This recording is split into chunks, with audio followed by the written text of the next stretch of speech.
10월 31일 화요일 새벽 예배를 시작합니다. 다 같이 사도신경을 고백합니다.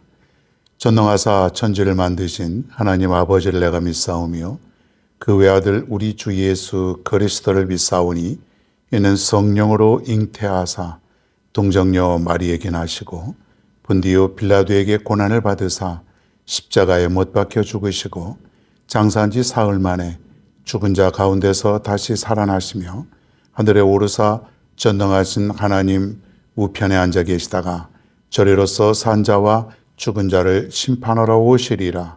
성령을 믿사오며 거룩한 공예와 성도가 서로 교통하는 것과 죄를 사하여 주시는 것과 몸이 다시 사는 것과 영원히 사는 것을 믿사옵나이다. 아멘. 성경 말씀 누가복음 15장 11절부터 24절입니다. 15장 11절부터 24절입니다. 제가 봉독합니다. 또 이르시되 어떤 사람에게 두 아들이 있는데 그 둘째가 아버지에게 말하되 아버지여 재산 중에서 내게 돌아올 분깃을 내게 주소서 하는지라.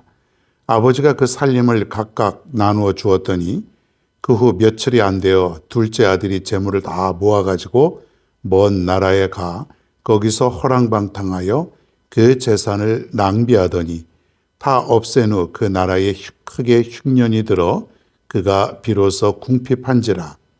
가서 그 나라 백성 중 한 사람을 붙여 사니 그가 그를 들로 보내어 돼지를 치게 하였는데 그가 돼지 먹는 쥐염 열매로 배를 채우고자 하되 주는 자가 없는지라. 이에 스스로 돌이켜 이르되 내 아버지에게는 양식이 풍족한 품꾼이 얼마나 많은가. 나는 여기서 주려 죽는구나.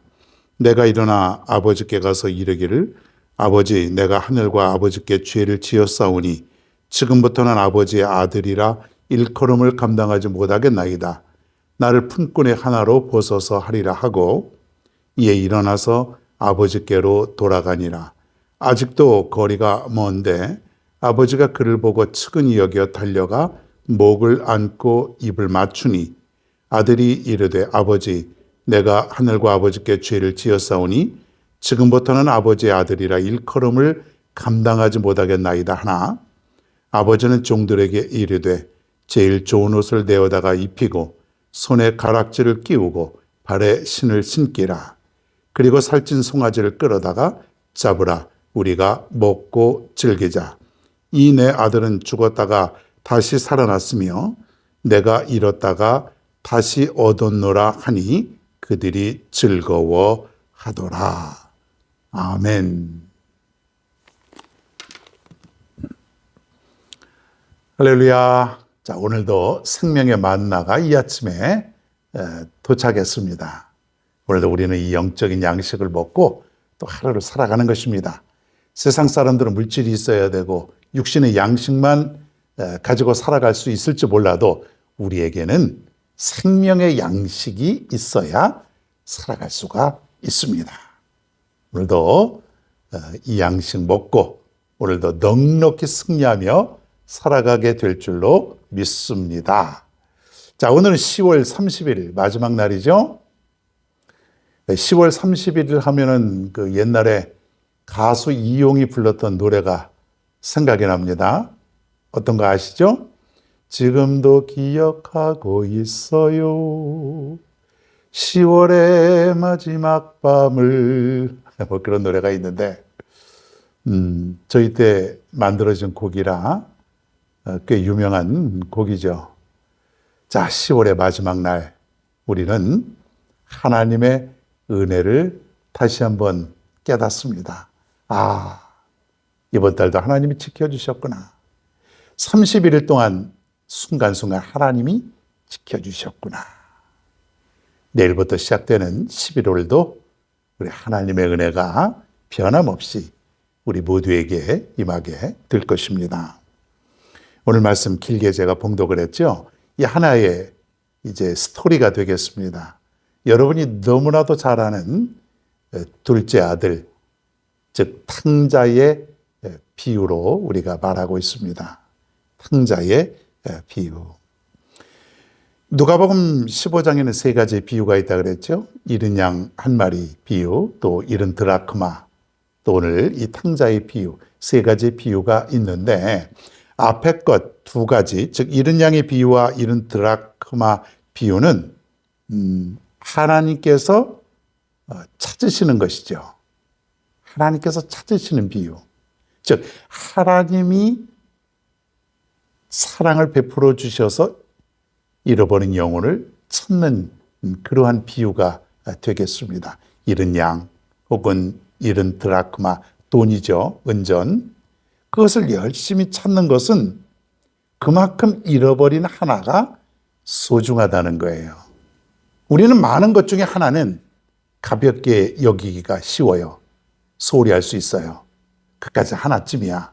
자, 그런데 하나님은 그 잃어버린 하나를 소중하게 생각한다는 것이에요. 잃어버린 영혼, 하나님을 떠난 영혼, 하나님을 알지 못하는 그 영혼 하나를 귀하게 여기면서 하나님께로 돌아왔을 때에 큰 기쁨이 있다는 것을 앞에 두 비유를 통해서 우리가 깨닫게 되었습니다.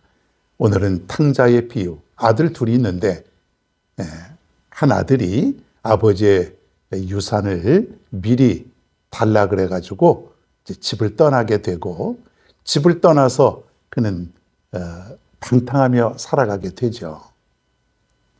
돈이 있으니까 사람들이 몰려들고 돈이 있으니까는 즐거움이 있고 돈이 있으니까 그것 가지고 또 죄를 짓게 됩니다. 자, 그런데 그 돈이 얼마나 오래 갈까요?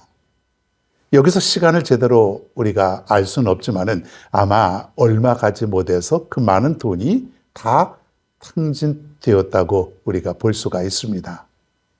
그랬더니 사람도 떠나고 다 떠나고 먹고 살기도 어렵고 육체는 고달프게 되고 배는 고프고 철량 맞지 않습니까?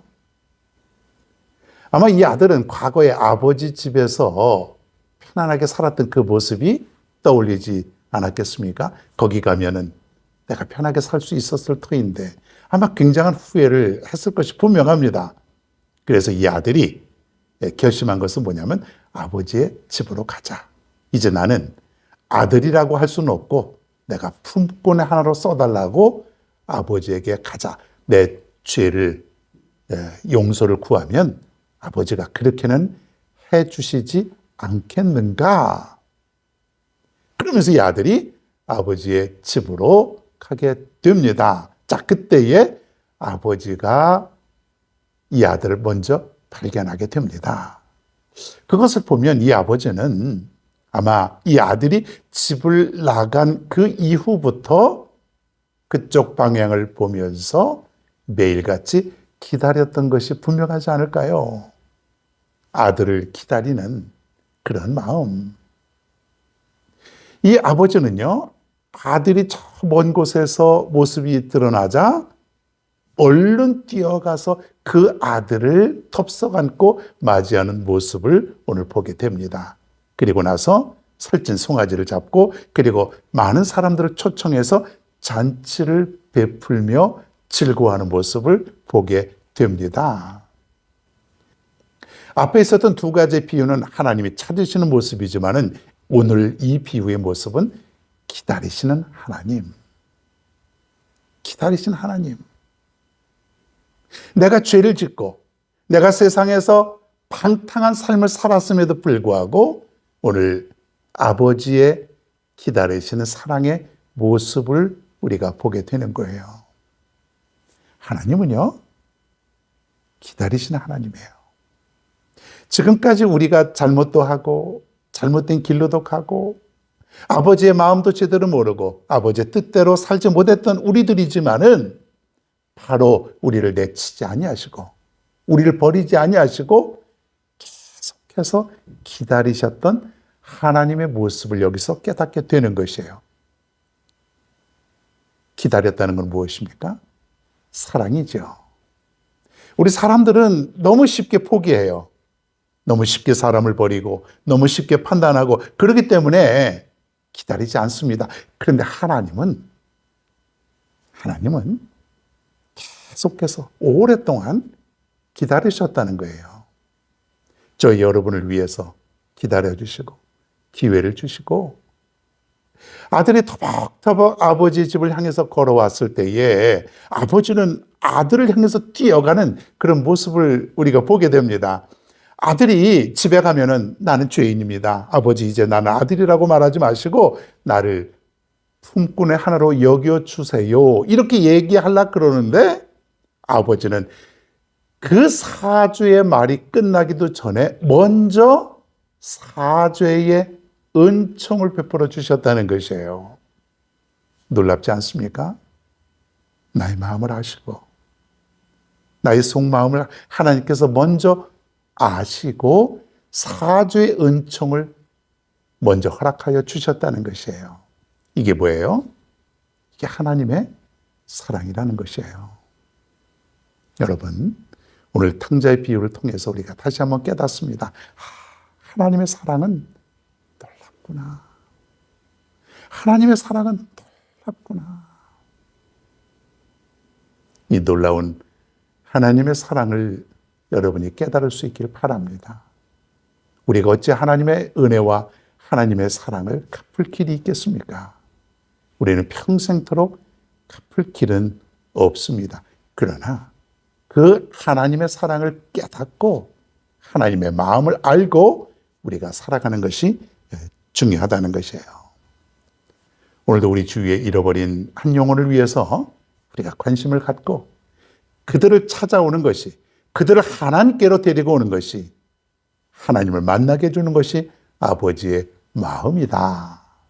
이것을 오늘도 깨닫고 살아갈 수 있는 오늘의 하루가 될 수 있기를 바랍니다.